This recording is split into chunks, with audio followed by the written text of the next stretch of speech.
Welcome to the UCAN Run Show. I'm Barn with UCAN. Thrilled to be joined today by Mo'ath Alkhwaldeh. Mo, thank you so much for being here. Thanks for having me. Mo, you are a guy with a really interesting story. You're a really fast runner, and we're going to have you tell us a little bit about that. But you're also somebody that's using running for a lot of different avenues outside of just running fast, and that's something that we want to celebrate on Global Running Day. So. Mo, let's get started with just a little bit of your background. Tell us a little bit about yourself as a runner, both currently today, what are you aspiring to do as a runner, and how did you get started with the sport? Yeah, I mean, I started back in Jordan, back home, and that's where I'm from. I was born and raised in Jordan. And after high school, I just wanted to do something that keep me fit and something like low key, doesn't require a lot of equipment, doesn't require a lot of membership gym and all of that stuff, because we don't have the infrastructure for a lot of sport in Jordan. So for us, either soccer or running. So I just started looking around for a sport that I can fall in love with, can do. I thought about running after high school for like 2 years, kept thinking about it, but I never imagined myself I can run.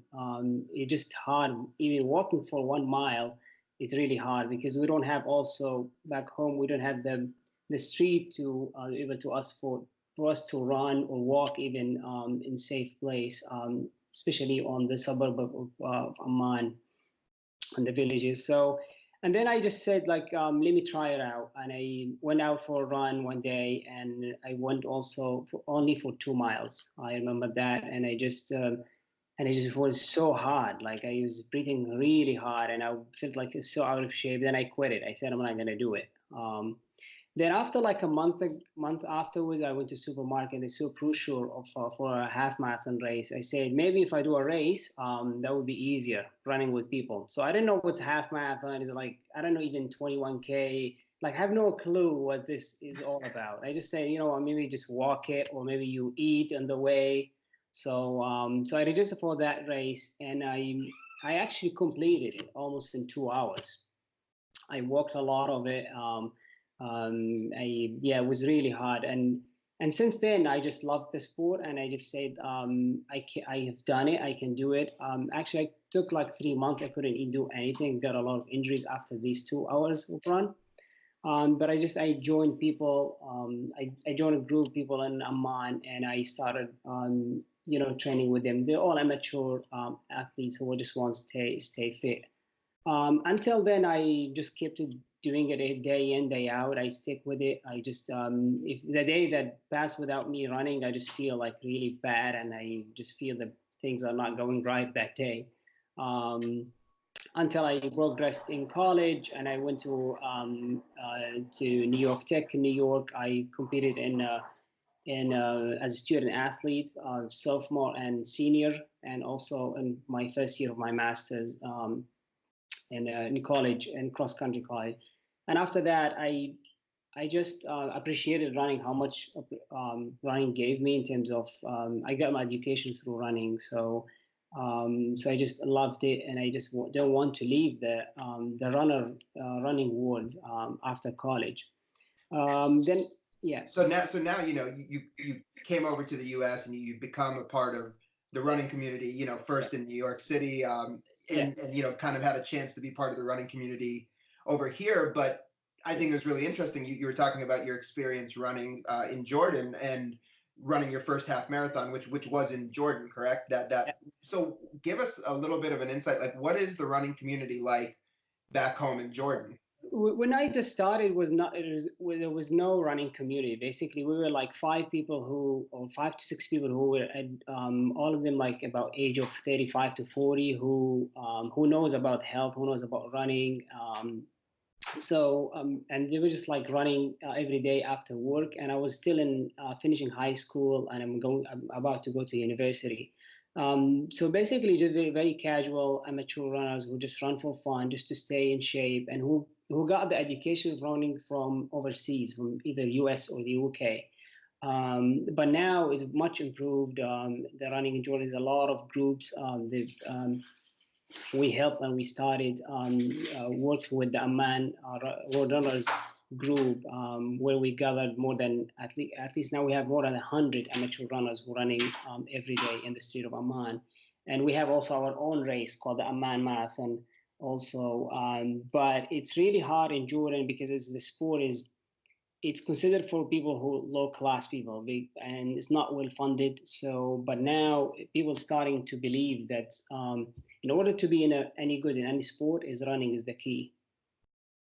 I think there's a lot of interesting stuff you just said there that I want to come back to. Yeah. In terms of your own personal story, yeah, when did you start to view running? You know, starting with running that first half marathon where you talked about getting motivated to start running again as part of a race. You know, after your initial experience with it, when did you start to think like, hey, this is something that I could use as an avenue for an education, you know, and not something that I'm just doing for health and fitness? That's after after doing I started doing a lot of you know training and just wanted to be not like an elite level. I never thought about to be like a fast runner. I said if I can keep running every day for 3 to 5 miles a day or at least 5 days a week, it would be great. Because even before that, I was a heavy smoker. I was heavy also.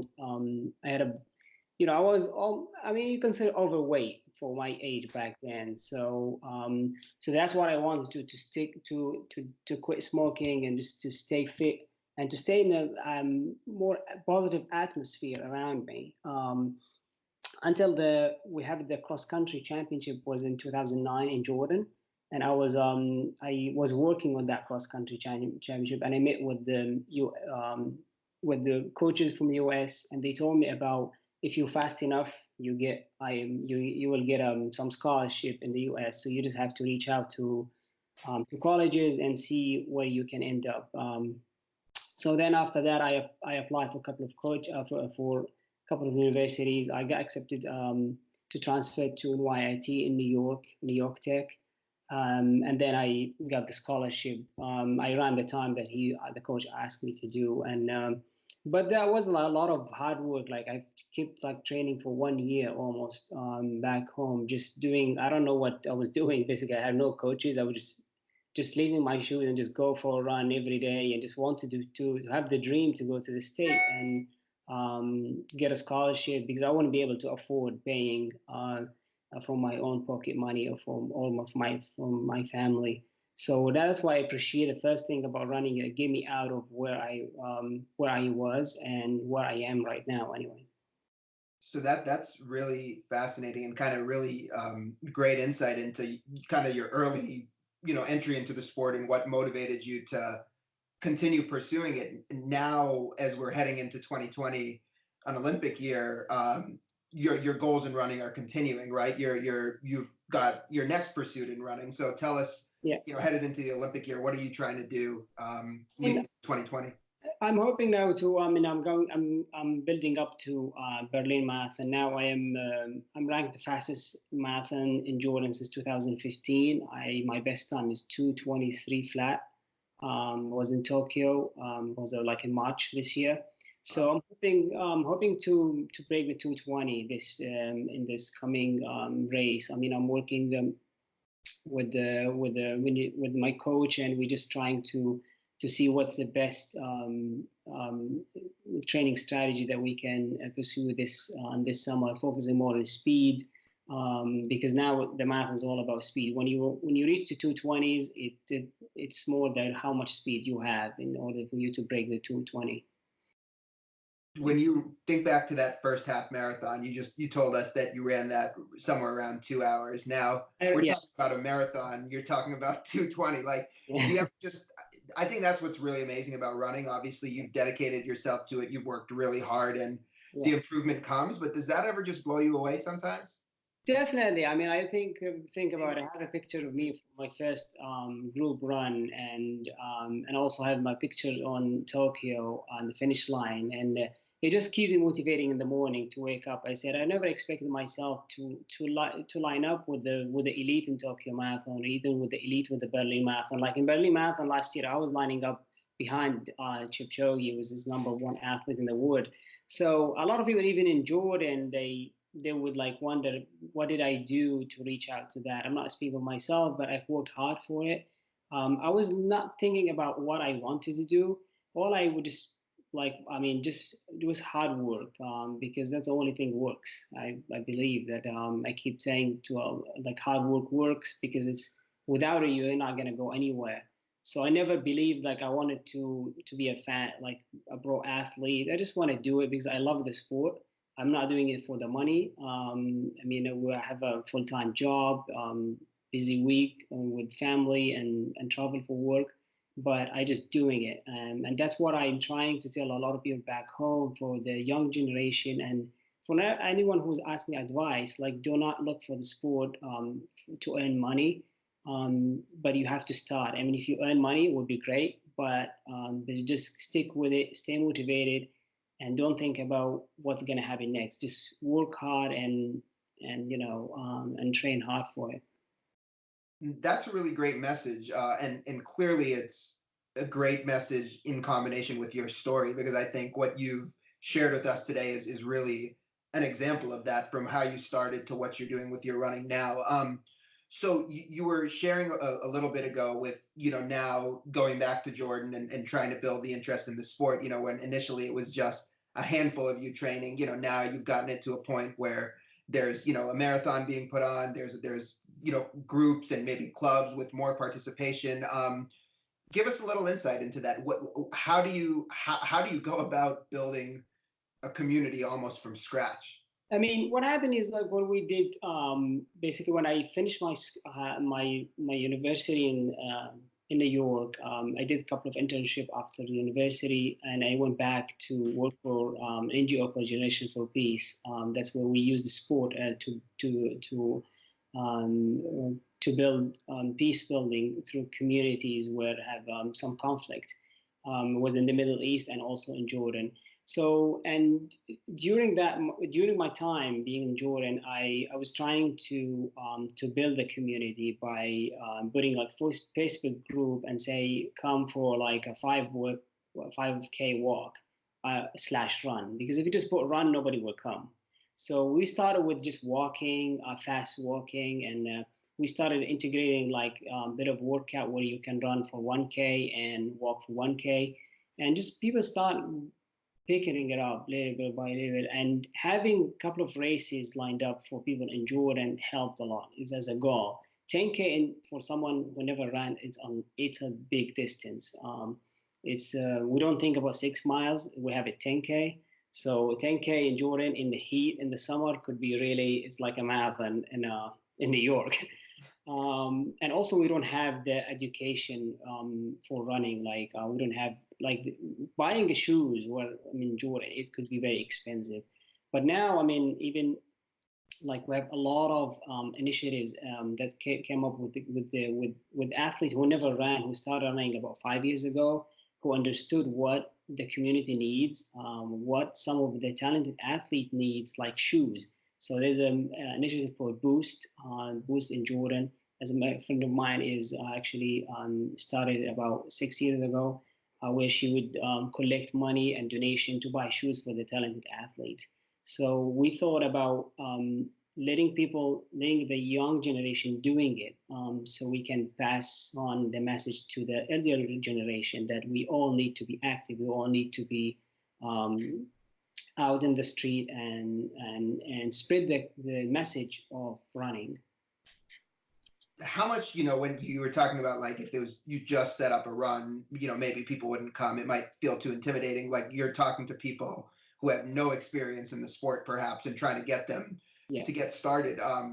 How much are you able to use your own experience, right? Like, you talked about that, you being a smoker, and maybe being a little bit overweight, or not loving it when you first joined it when you were younger, and now you're running a 220 marathon. Like, is that something that you're able to use to show people that, hey, it doesn't matter if you're just starting this today, like, you can get to whatever that achievement point is for you? Yeah, I mean, I started talking about my experience to them. Like, look, I mean, I've started like you. I've started like now knowing nothing. I mean, some of them really were in better shape than I am, when they started with us as a group. And I told them, just you have to do it like 3 times a week. You don't have to do it every day. Do whenever you can run, like run and walk and run. Just do something. I mean, just, I mean, and I told him, trust me, like, from my experience, you will never leave it. The day you run, you want to keep that day going every day because you feel good. I mean, we all feel good after. I mean, if you do a gym workout, you feel great. Imagine if you have all you need is shoes and just open the door and just go for a run or walk or and just do something active. So and then they start like believing in it because it's anyone can run. I mean, we're all born to run. I mean, unless you have a you can walk or you can do any other activities, but we all can do it. And also I keep encouraging that have a partner with you to run with, so you can keep it up and have a goal, like set up for yourself a goal to look forward to. Like I'm doing the 10K Amman in October, so I have 4 months to train for. What do I need to do? And I also, I mean, we all like, I encourage a lot of people to provide the knowledge that we already have from running so people can stay with it. Like I send books, like MIB, about MIB book. I sent a couple of MIB books for a couple of young generation just to read it. Actually, a couple of ones you need to translate the book. We translated one of the book to Arabic for him to understand it, and send him videos, send him these, get them exposed. Because me, I have the luxury now in the US, I have way much exposure on the running community than in Jordan, but now is much better than it used to be. Mo, this really it sounds like you're doing incredible work and really cool to hear about. Is there, for people who are kind of fascinated specifically in what you're doing in Jordan, is there a specific organization or anywhere they might be able to go to just read up or learn a little bit more? Yeah, we have. There's the Generation for Peace. That's the university the NGO I worked for, and also, I mean, if anyone interested to know about the culture of running itself, they would check the Instagram page for Boost Running. That's where people, if they would like to donate even old shoes, or if someone would like to donate any money to them to buy shoes or send shoes to them, that would be great too. Because that's that they host. They have like the most talented athlete in Jordan that we are working on for the higher level. That's great. So yeah, that's the Boost Running Instagram. I encourage everyone to go give that a look to learn more about what Mo's involved with. Yeah, because these kids, I mean, I was thinking like them. Like I didn't have any running shoes when I ran my almost 2 hours half marathon. I ran with the normal shoes that you go to the mall with, just to run out with. So some people didn't even have shoes. Like they're just running barefoot. And we don't need them to quit. We need them to reach out to a level where they will be able to get invited to races and get a bit of a sponsor for them to stick with the sport. Absolutely. It's the primary gear for somebody who's running. So you want to make sure that you're well fitted and able to progress and run comfortably and pain free, most importantly. So Mo, for you now, in your own running, you mentioned that you work a full-time job. So you're somebody that's training and competing to run very fast, but it's also not what your entire life is dedicated to.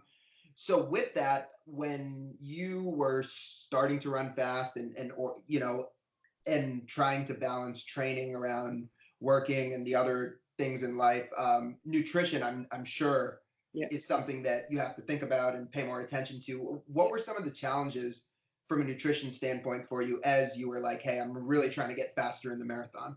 Nutrition is like what to eat, and when I can eat, and what exactly the quantity I need to eat. That's was always my questions. And someone coming from no like zero culture of running, or what exactly the science of running. I didn't have any clue about it. And what we thought that you eat whatever you want, you go for a run. So I struggled a lot in the beginning with that. And now the most challenge I have with my full-time job, sometimes when I miss a meal. For example, I go from in the morning, I do like a workout. I cannot like make my omelet because I don't have time, or my pancakes. So I just go to work right away. I'll have a sip of water, and then I'll eat when I get to work. And I get to work, I have a couple of meetings, and so I get my meal after a big workout at 10:30. So there's a gap of 2 hours, 30 minutes almost of for the muscle to get fatigued and to break out. And that challenged me a lot on the spring cycle, the 2018. Actually, I struggled with it a lot.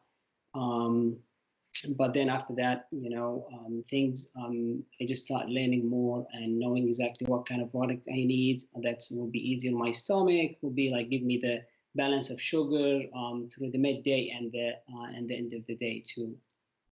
Well, yeah, I think that what you kind of outlined is something that so many runners face, like when you're trying to fit in training around work or family or other obligations, just finding that time to fuel either before or like you were talking about Yeah. refuel after before you start running into your busy day. It can be a big challenge. And that's something where I know for a lot of athletes, UCAN has helped address. For you specifically, what were some of the challenges or whether it was a specific challenge or just overall kind of why you like to use UCAN, how has it helped you in your And training?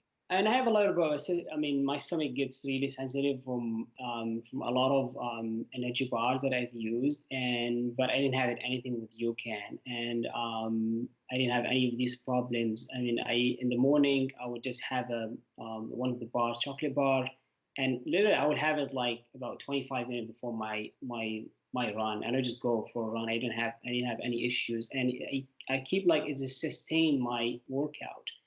It didn't like I don't need anything to redose during the workout, so I just have a sip of water, or I would just put during my long runs I would just put my bottles on the way, but I don't need a lot of nutrition if I take it to you can before, and that's because of the sustained energy that the product has.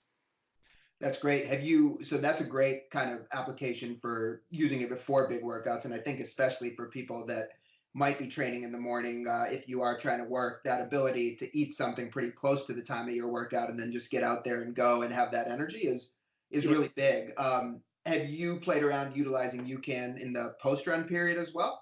Post run, definitely. I mean, I'll have my UCAN. I do it with my the chocolate protein one. I put it with the bit of a soy milk, and I just put a little bit of fruit in it, and I just have it and as my breakfast first thing in the morning. I take it with me on the way to work, because that's cool. I mean, it's because I can't. I love my pancakes in the morning, and I can't do it in the weekend and the weekdays. So my UCAN, my first thing that thing I have after my morning runs, and where I don't have to worry about a lack of energy at work, or also sustain my energy for the second run because I have a second run after work that I have to worry about too. That's yeah, that and I think what you highlighted there, the UCAN with the protein, it's that nice combination of protein for to help curb the hunger if you're not eating those pancakes and to help your muscles recovery, but also then with the super starts, you're getting that sustained energy, whether it's to get through your meetings at work or to ease you into that second session of the day. Really cool, Mo. Thanks for giving us that insight. The other thing, I'm sorry, the you don't have to have like you just can put water and just with a shake and you just have it right away. So I have it also on my desk. I have a couple of products there because sometimes midday I would just feel like really I need some energy, and I don't need something with high calories because I already I'm about to exceed my calories my day intake. So you can falls on the best on that category for me. That's I think being able to as a runner when you're training kind of maximize the calories you're consuming around training. So then, outside of that, you could supplement them with really high quality calories from food. That's critical, and it's interesting to hear that kind of you have that approach to how you think about it. So before we wrap up, I wanted to close with one last question for you.